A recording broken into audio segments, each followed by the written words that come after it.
Bonjour et bienvenue dans les entretiens de la régénération. Je suis Marianne Bernasconi et je m'intéresse aux pratiques et aux visions du monde qui permettent de régénérer notre planète plutôt que de la détruire.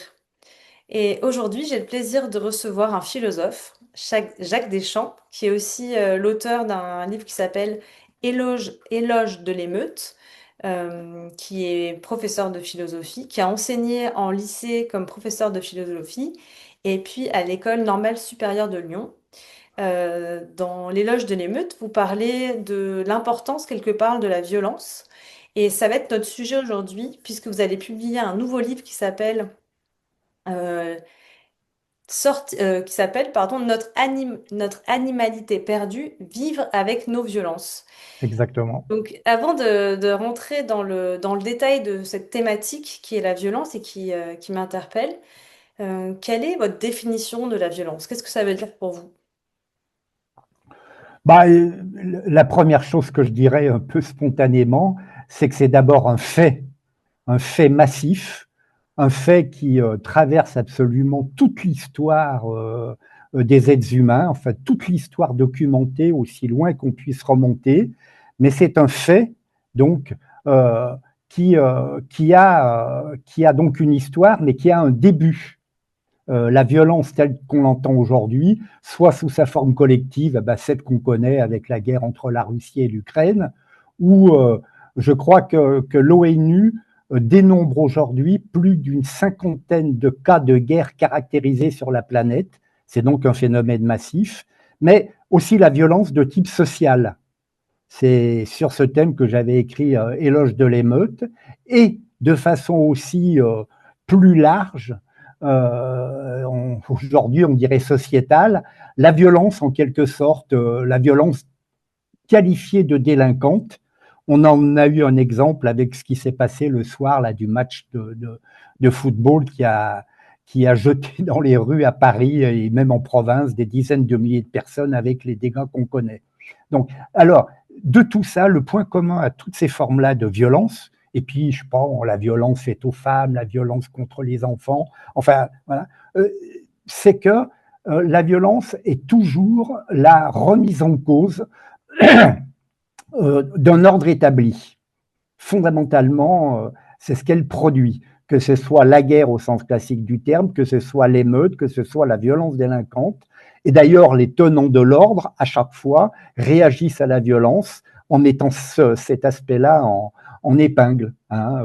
J'entendais le ministre de l'Intérieur qui, pour parler des petits phénomènes qui a eu lieu en périphérie de ces grandes manifestations de joie populaire, employait la métaphore, et c'est en plein dans mon livre, de barbares. Il parlait des barbares, ce qui est quand même pas rien.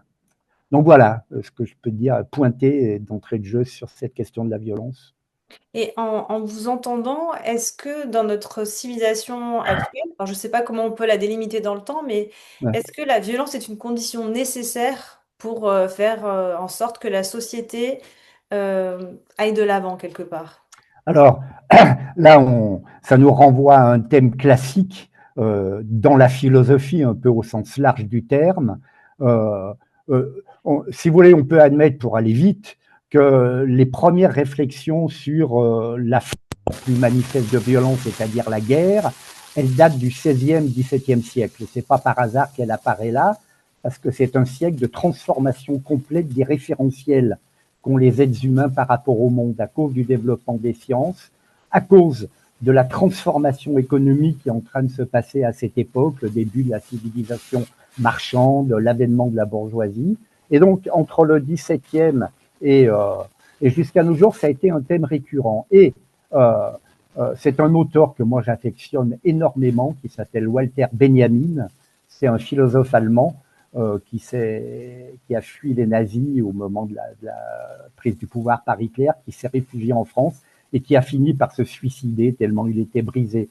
Mais il s'est beaucoup interrogé dans le contexte d'une violence extrême qui était l'entre-deux-guerres, les deux guerres mondiales, sur cette nature de la violence. Et c'est lui qui a introduit, pour répondre à votre question, un distinguo qui me paraît capital euh, entre la violence comme phénomène social, historique, collectif, de multiples formes, qui est toujours destruction d'un ordre, la destruction, Bah, regardez, après la Deuxième Guerre mondiale, tout l'ordre économique et politique mondial est redéfini, d'accord? Donc là, la violence est destructive, mais il parle d'une violence créatrice, ce qu'il appelle la violence fondatrice, et il prend l'exemple bien des moments révolutionnaires, et beaucoup, puisque c'est la référence toujours absolue, la Révolution française, dans laquelle on voit bien comment la violence, y compris déchaînée, sanglante, pensant à la terreur, à tout ça, est la condition pour accoucher d'un ordre absolument nouveau. Donc là, donc ça paraît paradoxal parce que quand on parle de violence, c'est quelque chose qu'on aimerait dans un futur utopique, qu'on aimerait voir disparaître. Et en même temps, un futur utopique, c'est toujours quelque part une dystopie parce que s'il n'y avait plus aucune violence, on serait carrément dans un 1984 ou quelque chose de tellement propre que ça serait une violence renfermée. Donc, en vous écoutant, je me dis qu'on a besoin d'une certaine forme de violence pour pouvoir avancer et progresser en tant que civilisation. Et pour faire le lien avec... vous voulez réagir? Bah, oui, enfin le lien, je peux le faire immédiatement avec le thème de mon prochain livre, Oui. qui paraîtra, donc la date est de sortie, c'est le 24 septembre, au Ah, lien qui libère. Et donc, oui, ma thèse, c'est que dans la mesure même où la violence aujourd'hui euh, occupe quasiment la totalité de l'histoire humaine, je veux dire géographiquement comme historiquement, temporellement, eh bien, je pars de l'idée, de l'hypothèse qui reste après à argumenter, qu'on ne peut pas se défaire de la violence, qu'on ne peut pas. Tout mon travail dans ce second livre a été d'essayer de comprendre pourquoi la violence fait partie structurelle de ce qu'est l'être humain. Elle est un fait, comme on dit en philosophie, anthropologique, c'est-à-dire qu'elle est une des propriétés fondamentales de ce qui définit l'humanité de l'être humain. Alors, ça paraît un peu paradoxal, parce que, comme vous dites, on rêve sans arrêt de paix, d'amour, de tout ce que vous voudrez. Regardez aujourd'hui la fortune de ce mot que je déteste, et je m'explique dans mon livre pourquoi l'empathie. Vous savez, on met l'empathie partout, il faut ressentir de l'empathie, et si tout le monde ressentait de l'empathie, eh ben, ça serait la paix sur Terre, voilà.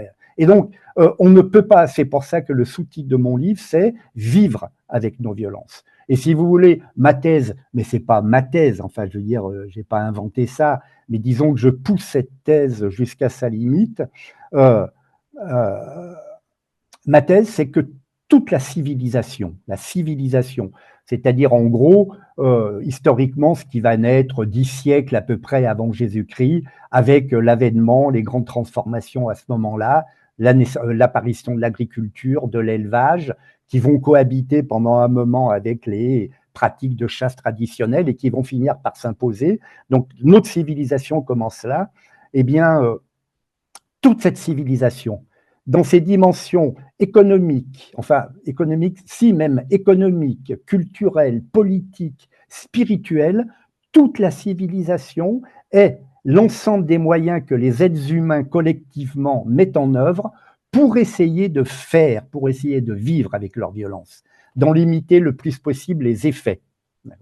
Et donc, je reprends ce que vous dites et vous aviez parfaitement raison dans votre question. Si on accepte cette hypothèse, on en conclut immédiatement que s'il n'y a pas de violence, il n'y a pas de civilisation. Et on retomberait effectivement dans les utopies ou les dystopies d'une espèce d'âge d'or originel qui correspond un peu, et il n'y a aucun jugement de valeur dans ce que je vais dire là, aux idéaux qui ont été ceux des hippies dans les années 60-70 et qui se traduisaient par le retour à la campagne, l'ouverture collective des sentiments, etc. Donc effectivement, on a affaire, en tant qu'être humain, on a affaire avec cette violence. Et donc dans mon livre, j'essaye de comprendre pourquoi, où elle apparaît, surtout si on considère que, du point de vue de notre enracinement, comme Darwin l'a montré dans l'évolution des espèces, ce qu'on appelle l'hominisation, c'est-à-dire l'histoire de l'apparition et du développement d'Homo sapiens. Donc, à un moment donné, la séparation avec l'ordre des grands primates auxquels on a appartenu pendant des centaines de millions d'années, Qu'est-ce qui s'est passé à un moment donné dans cette rupture, dans ce déboîtement sur l'échelle de l'évolution entre nous et les grandes espèces animales qui nous sont très proches? Qu'est-ce qui s'est passé en l'être humain? Qu'est-ce que cette rupture a provoqué? Parce que c'est dans cette rupture que je mets effectivement l'origine de la violence. Les animaux ne sont pas violents au sens humain du terme. Alors, vous allez tout de suite me dire, oui, mais le gros lion qui se jette sur la malheureuse petite gazelle, tous les phénomènes de violence chez les animaux sont parfaitement réglés. Ils sont réglés par ce qu'on va appeler, si vous voulez, le régime instinctuel. Effectivement, au moment de la reproduction, il y a des affrontements entre les mâles. Effectivement, le loup va attaquer l'autre loup qui rentre sur son territoire. Mais tout ça est réglé par rapport au principe fondamental du darwinisme, c'est-à-dire la lutte pour la survie, garantir ma pérennité en tant qu'être vivant. Ce qui s'est passé chez l'homme, c'est que cette violence est devenue, quand on a rompu avec l'ordre de l'instinct, elle est devenue totalement déréglée. C'est ce qu'on voit aujourd'hui. Les pires atrocités que l'actualité quotidiennement peut nous montrer. Hmm. Donc là, on est hors cadre, c'est-à-dire que dans un milieu naturel, entre guillemets, je vois très bien les images, on voit la gazelle qui se promène tranquillement à Ouais, côté du lion parce qu'elle sait que c'est pas le moment de la prédation. bien sûr, Elles vivent exactement. ensemble Bien sûr. et chacun connaît quelque part les règles du jeu Mm. qui sont basées sur l'instinct.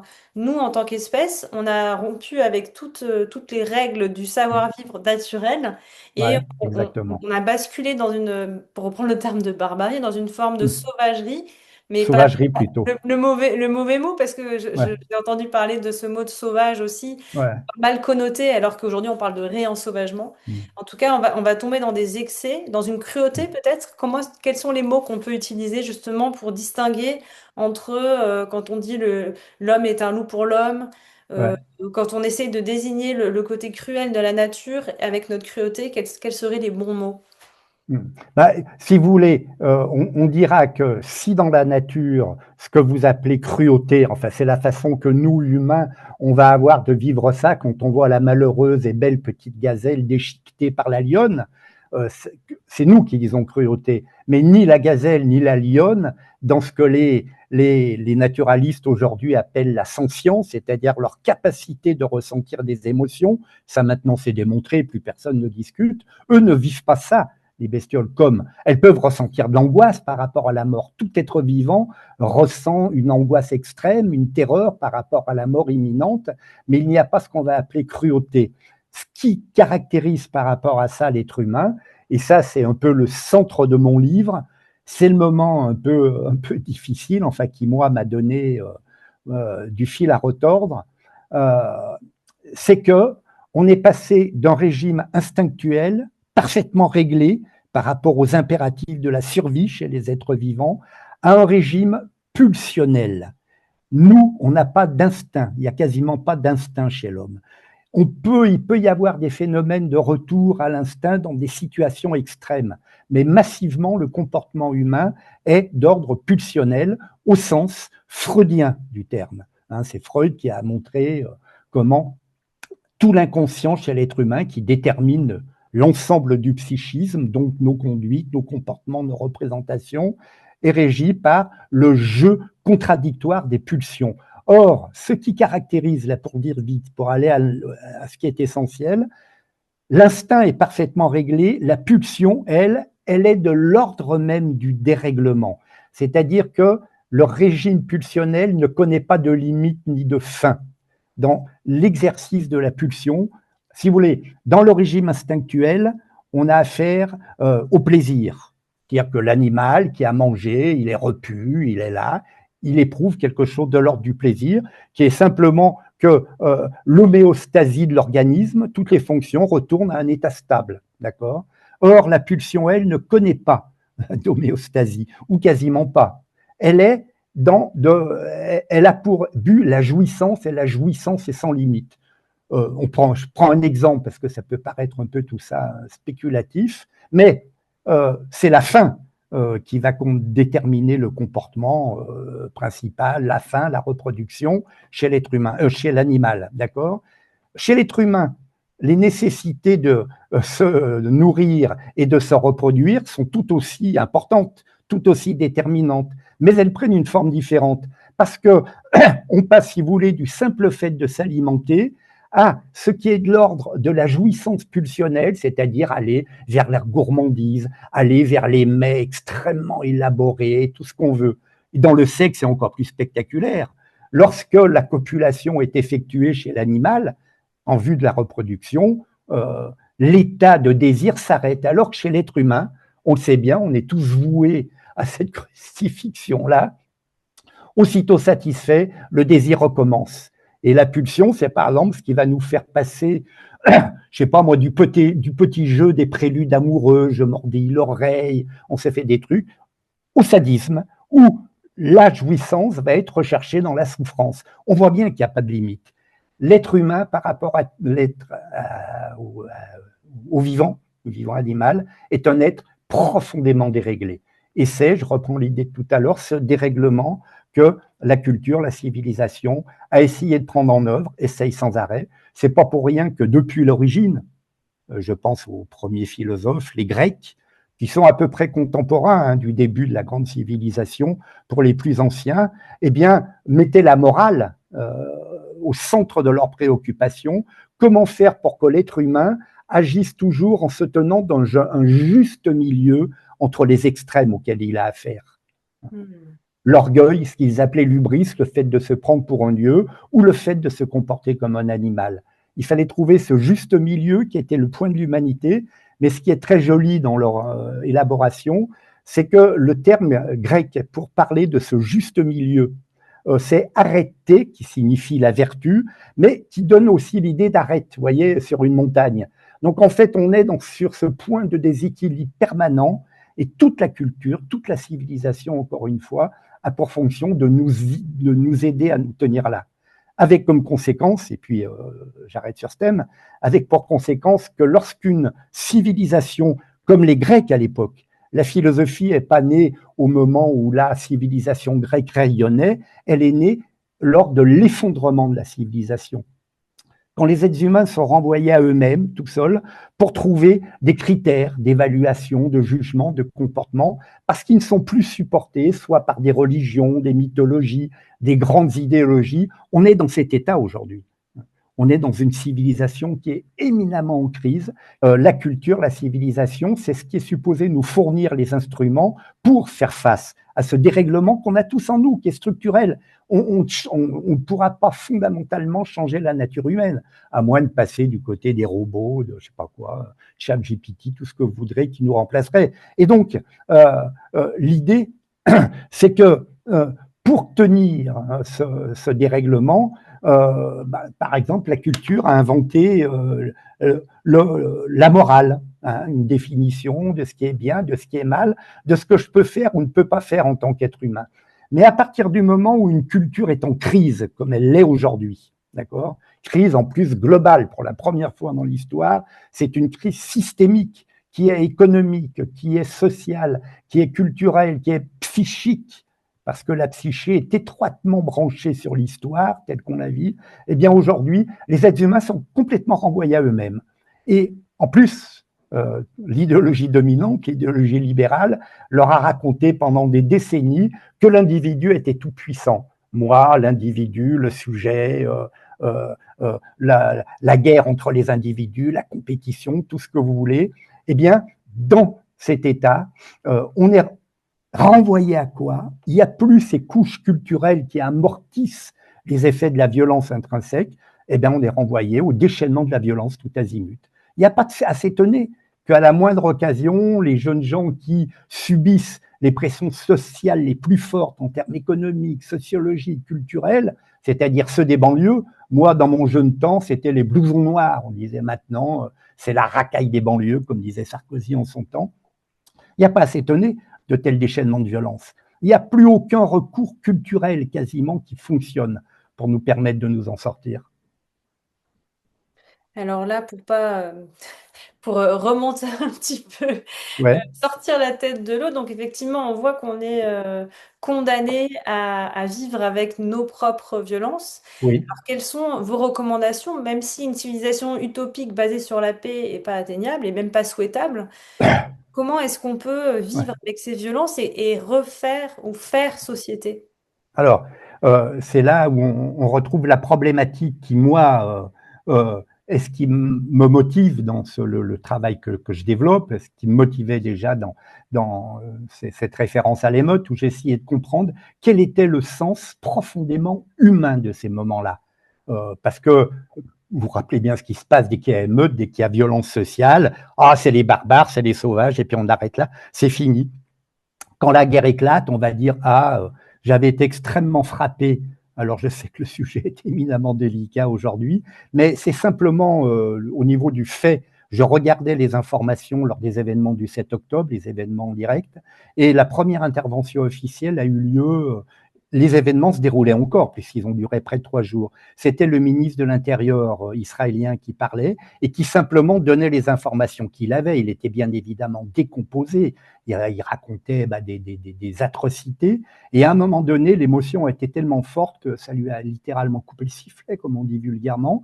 Puis lorsqu'il a repris son souffle, il a dit cette chose, mais ce ne sont pas des êtres humains qui peuvent faire ça, ce sont des animaux humains. Vous voyez, dès qu'on est confronté à la violence à l'état pur, on s'en décharge en disant mais c'est pas nous les hommes, non non, ce sont les animaux. Ce qui est, rappelez-vous ce qu'on vient de dire, une contradiction absolue dans les termes. D'accord.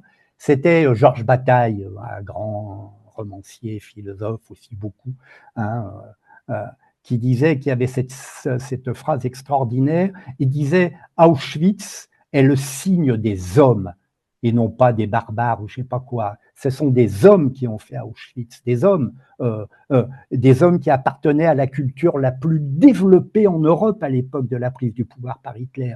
Il y avait les plus grands musiciens, les plus grands savants, les grands, il y avait Freud, il y avait tout ce que vous voulez, Einstein, et que l'essentiel des cadres du parti nazi étaient des gens très éduqués, qui sortaient des gymnasiums allemands, des lycées, de l'université. Vous voyez, c'était pas des barbares, mais on s'en sort toujours comme ça en disant ah, c'est des barbares, c'est des sauvages. Alors, je ne vais pas le développer là, je le développe dans mon livre, mais je montre comment, dans cette période dont je parlais tout à l'heure, entre le 17e et le 19e, il y a tout un discours qui va se mettre en place et où on redéfinit la place de l'homme, en quelque sorte, dans la création, comme on disait à l'époque, en articulant toutes ces notions qu'on retrouve aujourd'hui, le barbare, le sauvage, l'homme des bois, etc. Et puis, c'est un discours qui va fournir la matrice au discours raciste qui est intrinsèque à la civilisation occidentale.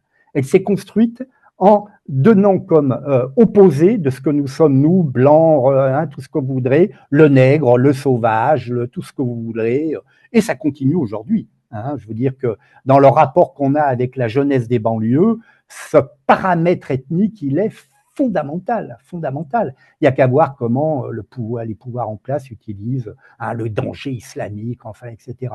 Donc, pour répondre plus précisément à votre question, ce que je veux dire, quoi faire? Bien évidemment que je n'ai pas la solution clé en main, sinon je serais connu, je serais tout de suite là, je parlerais à la télévision, je serais peut-être président de la République ou je ne sais pas quoi, ou roi du monde comme Trump. Donc, j'ai pas de solution, j'ai des idées, des directions dans lesquelles il est nécessaire d'aller. Et c'est là où ce qui est finalement le thème fondamental de mon livre, c'est là où on revient à la question écologique. Je pense qu'aujourd'hui, tout le discours politique, au sens classique du terme, moi je suis marxiste, je le suis resté, je le suis plus que jamais, parce que la pensée marxiste aujourd'hui s'est combinée avec toutes les pensées, vous savez, qui font peur à l'ordre établi, les pensées du genre, etc. Je suis effectivement marxiste, mais je pense intimement et profondément que toute la pensée politique doit être redéfinie dans le cadre des grandes questions écologiques qui se posent à l'humanité aujourd'hui. La question de la pérennité de l'humanité aujourd'hui, elle est écologique. C'est pas la peine que je m'étende. On voit ça tous les jours. Je lisais encore ce matin dans la presse le décrochage du vortex polaire. dû au réchauffement de l'atmosphère, qui fait qu'on va peut-être passer un été avec des petites températures de fin d'automne, de début d'hiver. Enfin, la catastrophe, elle est là. Hein. Moi, je suis vieux maintenant, mais mon fils qui était là tout à l'heure, qui travaillait sur l'ordinateur, il sait, lui, il sait, ma fille le sait, tout le monde, tous ces jeunes gens savent, qu'on leur dit, bah, dans les années 2050, il y a des chances que l'humanité soit gravement remise en question dans sa possibilité de survie. Vous imaginez ce qui se passe dans la tête des jeunes gens aujourd'hui, alors que la jeunesse est l'âge de la légèreté, de l'imagination, de la projection dans l'avenir. Devant eux, ils ont le mur de la catastrophe écologique, d'une possibilité de disparition de l'espèce. Et donc, le problème en sens politique, il est écologique. Et c'est pour ça, et je n'ai pas perdu de vue, et je crois qu'on finira peut-être là-dessus, c'est pour ça que il est absolument crucial de poser les bonnes questions dans la pensée écologique. Et je pense qu'une grande partie des difficultés qu'il y a aujourd'hui, alors que tout le monde est au courant de ce qui se passe, on le sait maintenant, on sait tous les problèmes écologiques qui se posent, à tous les niveaux. La disparition des espèces, la mauvaise alimentation, la pollution de l'atmosphère, la question de l'eau, tout ça, tout le monde le sait. Et pourquoi est-ce que le discours écologique n'arrive pas mieux à passer ? Ce n'est pas simplement des affaires de politique aérie, comme on dit souvent, c'est que je crois qu'il est parasité, si vous voulez, l'idéologie écologiste, c'est-à-dire l'ensemble des façons qu'elle a de se représenter le monde, de poser les problèmes de notre rapport au monde, elle est profondément polluée par l'idéologie anglo-saxonne, protestante anglo-saxonne, parce que c'est là qu'est née la question écologique. Tous les débats qu'on a aujourd'hui, ils ont lieu aux États-Unis dans les années entre 1980 et 2000. C'est toutes les façons qu'on a regardé, vous parliez tout à l'heure du réensauvagement, c'est la problématique du ou de la, c'est pas fixé en français, de la wilderness. Hein, l'idée de sanctuariser des zones dans la nature où les êtres humains n'iraient plus, etc. Donc tout est là-dedans. Or, cette idéologie-là, c'est pour ça que je dis protestante, elle a, et je le montre dans mon livre, hein, je ne me contente pas de l'asséner comme ça, elle a des présupposés religieux de type protestant qui sont déterminants, qui sont relayés aujourd'hui par les pensées évangélistes, et dont Trump et son gouvernement, surtout son vice-président, qui est l'homme le plus dangereux de toute cette bande, Vance, est directement un produit de ces églises-là évangélistes. Et donc, il est capital de poser les bons problèmes dans l'écologie. C'est pour ça que je reprends l'idée, peu importe, d'une écologie des mauvaises idées. Il faut commencer par là. Il y a des façons de penser qu'on doit absolument changer. Quand on pose la question fondamentale, comme dans cette magnifique journée à la réserve des Monts d'Azur, où nous sommes croisés, quand on pose la question du réensauvagement, le réensauvagement est une des voies possibles qui pourrait nous amener vers la pensée d'autres modes de vie possibles que les nôtres. Le problème de l'être humain, c'est qu'il a toujours tendance à penser que ce qu'il vit est l'état définitif et accompli des choses. Ça n'existe pas. Tous les grands systèmes, regardez le système monarchique féodal qui a duré près de 2000 ans. Il s'est effondré en quelques mois. C'est la Révolution française et ensuite tout ce qui s'est passé au milieu du 19e siècle. Ce système, alors on va l'appeler capitalisme de type libéral, tout ce que vous voudrez, enfin le système de la marchandisation du monde, de tout dans le monde. Le système de la folie extractiviste, vous voyez, le dérèglement pulsionnel, mais on va jusqu'au bout, il faut tout prendre, tout, jusqu'à ce qu'il n'y ait plus rien. Ce système, il a 200 ans, il est en train de s'écrouler. Qu'est-ce qui va venir? Personne ne le sait et personne ne peut le savoir. Parce que les êtres humains inventeront en quelque sorte, comme dans toutes les révolutions, les choses en marchant. Mais d'ici là, ce qui est fondamental pour nous, c'est une façon de répondre à votre question, c'est d'essayer de mieux penser les choses. Mais moi, j'ai quand même une petite proposition qui me tient vraiment à cœur. Je fais une critique en règle de l'idée d'empathie.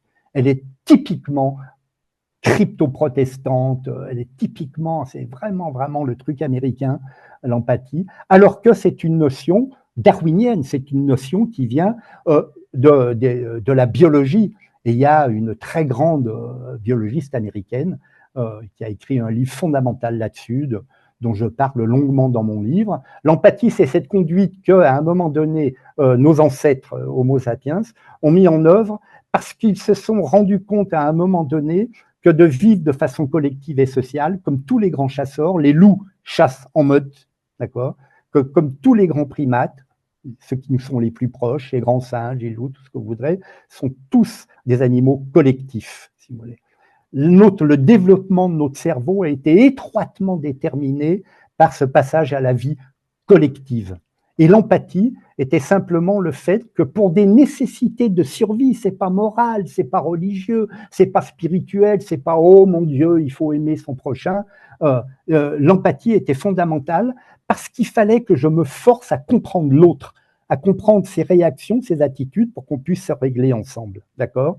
C'est ensuite que l'empathie, retravaillée à la moulinette évangéliste, religieuse, a donné ce truc qui est, ce que moi, enfin c'est Nietzsche, le grand philosophe allemand, qui parle de moraline, qui dégouline partout.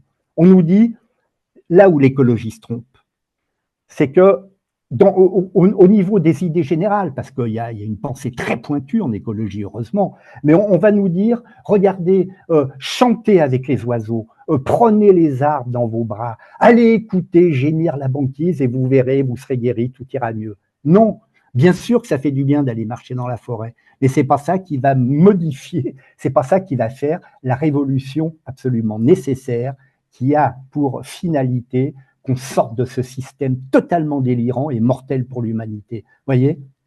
Il faudra d'abord faire cette transformation pour qu'on puisse réaménager des voies vers un vivre ensemble avec les animaux, qui est effectivement important, et qui va avoir l'importance des animaux domestiques dans nos sociétés schizophrènes.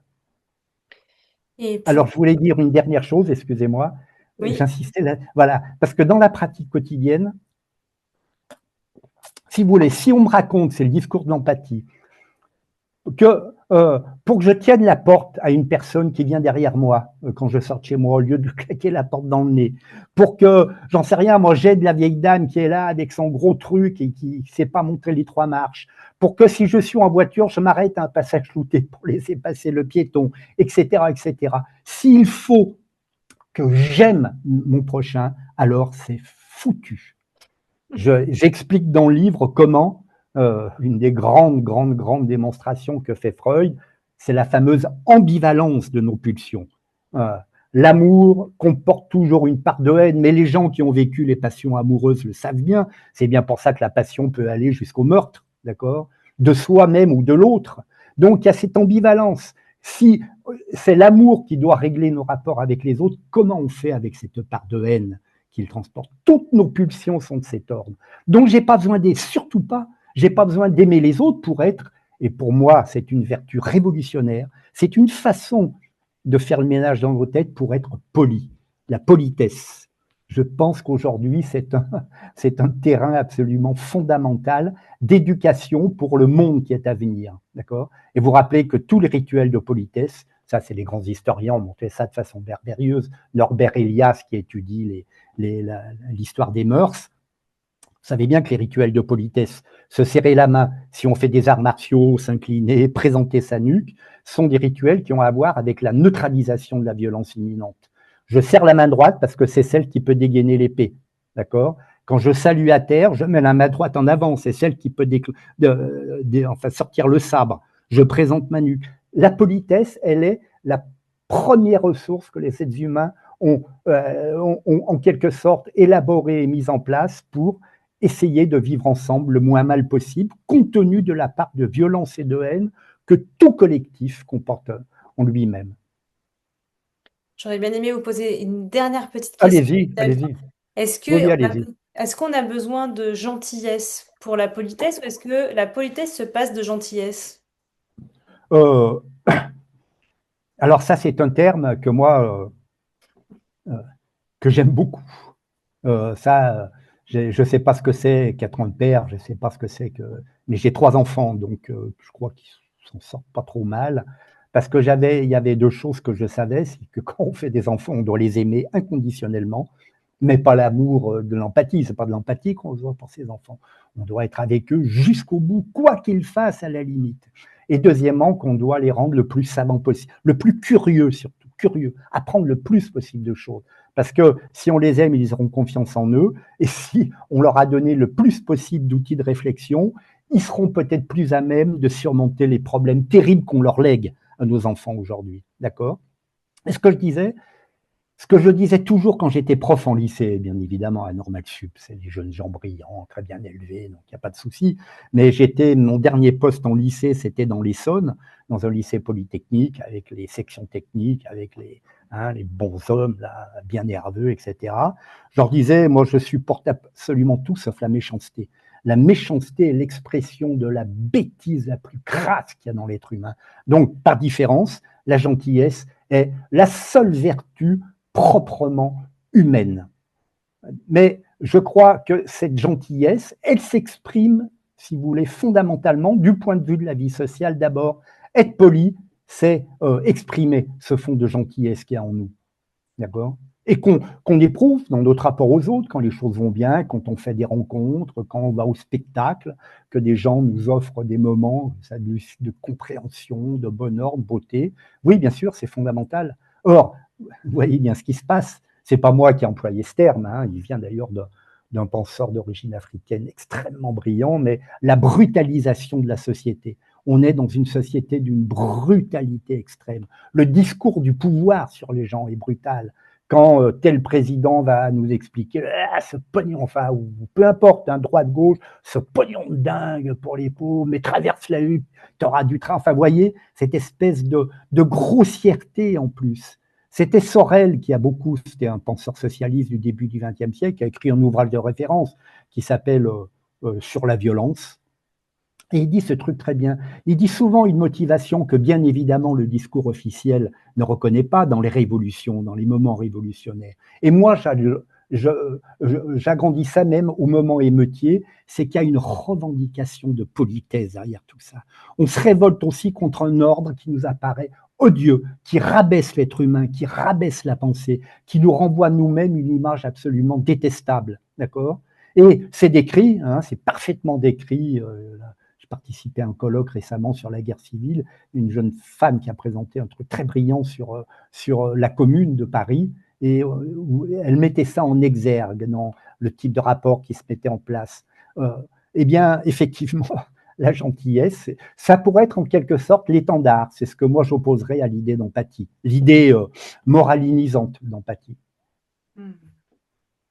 Merci beaucoup, Jacques. C'était trop court. En tout cas, c'était absolument passionnant. Donc, je rappelle que le Bon, livre sort le 24 septembre. aux Vivre liens qui avec... libèrent. Pardon? Les éditions s'appellent Les liens qui Et libèrent. aux éditions Les Liens qui libèrent, notre animalité perdue, vivre avec nos violences. Donc, on a quelques pistes et j'ai hâte d'en savoir plus dans le livre. Ça me fait penser aussi à vivre avec nos violences. Ça me fait penser à l'idée de vivre avec le paradoxe, enfin, accepter d'être dans des désaccords. Et je pense au désaccord Bien fécond sûr. de Patrick Vivray. Je pense à la robustesse d'Olivia Hamon, d'intégrer toute la diversité des points de vue. Donc, ça me semble être aussi ça, des clés avec un fond de gentillesse et de politesse qui permettent de retrouver un certain ordre pour réduire les pulsions et rentrer, peut-être retrouver, renouer peut-être nos instincts qui pourraient Oui, oui, nous oui. aider à vivre de manière beaucoup plus harmonieuse. En tout cas, c'est ce que je retiens. Bon. Merci beaucoup, Jacques. Juste une dernière information. En Oui, même temps que va paraître ce livre, oui, Éloge de l'émeute va reparaître, mais en format poche. super. Donc, comme j'y renvoie beaucoup dans le second livre, ce sera l'occasion pour les lecteurs que ça peut intéresser de retourner au texte. Voilà, je vous remercie beaucoup pour cet entretien. Merci beaucoup, Jacques.